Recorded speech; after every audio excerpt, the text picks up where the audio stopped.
Assalamualaikum warahmatullahi wabarakatuh. Salam sejahtera untuk kita semua. Bagi yang menonton video ini dimanapun berada, mungkin pernah mendengar atau tahu dengan yang namanya primbon atau larau.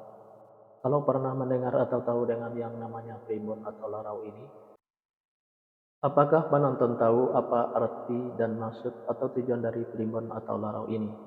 Arti dan maksud atau tujuan dari primbon atau larau ini adalah memberitahu permasalahan yang ada di dalam rumah tangga pasangan suami istri. Salah satu di antaranya saya akan memberitahu bagaimana cara menghadapi atau mengatasi permasalahan yang ada di dalam rumah tangga pasangan suami istri kalau nama awal suaminya R dan kalau nama awal istrinya N. Dan saya juga akan memberitahu bagaimana karakter atau sifat anak pasangan suami istri kalau nama awal suaminya R dan kalau nama awal istrinya N ini. Dan bagaimana juga cara mendidik anak pasangan suami istri ini dan cara menghindari pertengkaran antara pasangan suami istri ini dan usaha pasangan suami istri ini. Nah, tonton video ini sampai selesai. Sebelum saya melanjutkan video ini, saya informasikan bagi yang menonton video ini mungkin ada yang ingin berusaha dan ingin usahanya berkembang maju dan sukses, silakan hubungi saya. Insya Allah akan saya bantu untuk membuatkan nama usahanya atau nama toko dan kiosnya yang cocok dengan nama pasangan suami istrinya. Insya Allah usahanya pasti berkembang, maju dan sukses. Nomor WA saya ada di profil. Baik, saya lanjutkan memberitahu karakter atau sifat anak pasangan suami istri ini dan cara mendidik anak pasangan suami istri ini dan cara menghindari pertengkaran antara pasangan suami istri ini dan usaha pasangan suami istri ini di fase yang kelima. Di fase yang kelima ini pasangan suami istri ini kalau punya anak-anak pasangan suami istri ini anaknya perempuan. Kalau seandainya anaknya laki-laki, anaknya gampang tersinggung, sensitif dan manja. Karakter atau sifat anak pasangan suami istri ini penyantun dan penyayang, baik anaknya laki-laki atau perempuan. Mendidik anak pasangan suami istri ini tak perlu marah-marah apalagi sampai naik darah. Cukup dengan dimanjakan saja tapi jangan terlalu dimanjakan. Insya Allah apa yang disampaikan anaknya akan menerima, baik anaknya laki-laki atau perempuan. Pasangan suami istri ini saya kata saling menurutin, saling ikutin, saling setia, saling percaya. Usaha pasangan suami istri ini biasa-biasa saja, tidak ada kelonjakan.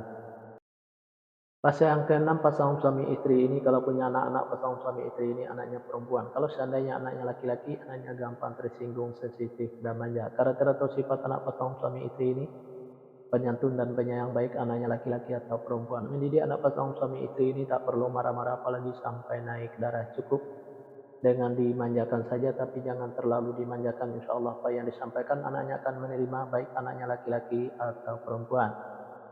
Pasangan suami istri ini egonya tinggi, baik ego suaminya maupun ego istrinya. Untuk menghindari pertengkaran antara pasangan suami istri ini, turunin egonya, baik ego suaminya maupun ego istrinya. Usaha pasangan suami istri ini saya ibaratkan seperti rumah di pinggir kali. Kenapa saya ibaratkan seperti rumah di pinggir kali? Karena yang namanya rumah di pinggir kali, kalaulah hujan selalu kebanjiran, apalagi hujannya gede dan banyak itu lebih banjir lagi rumahnya. Nah, begitu juga pasangan suami istri ini. Kalaulah pasangan suami istri ini berusaha, selalu kebanjiran hasil, apalagi usahanya gede dan banyak itu lebih banjir lagi hasilnya. Fase yang ketujuh pasangan suami istri ini kalau punya anak-anak pasangan suami istri ini anaknya perempuan. Kalau seandainya anaknya laki-laki, anaknya gampang tersinggung, sensitif dan manja. Karakter atau sifat anak pasangan suami istri ini penyantun dan penyayang, baik anaknya laki-laki atau perempuan. Mendidik anak pasangan suami istri ini tak perlu marah-marah apalagi sampai naik darah. Cukup dimanjakan saja tapi jangan terlalu dimanjakan. Insya Allah apa yang disampaikan anaknya akan menerima, baik anaknya laki-laki atau perempuan. Pasangan suami istri ini saya sekata saling menurutin, saling ikutin. Usaha pasangan suami istri ini saya ibaratkan seperti air laut. Kenapa saya ibaratkan seperti air laut?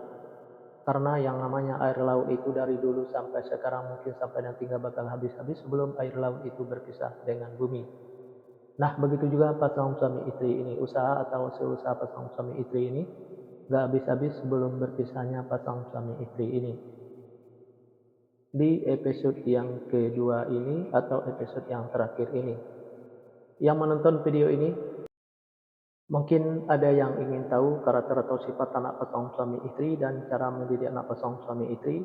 Dan cara menghindari pertengkaran antara pasangan suami istri dan usaha pasangan suami istri kalau nama awal suaminya N dan kalau nama awal istrinya Z.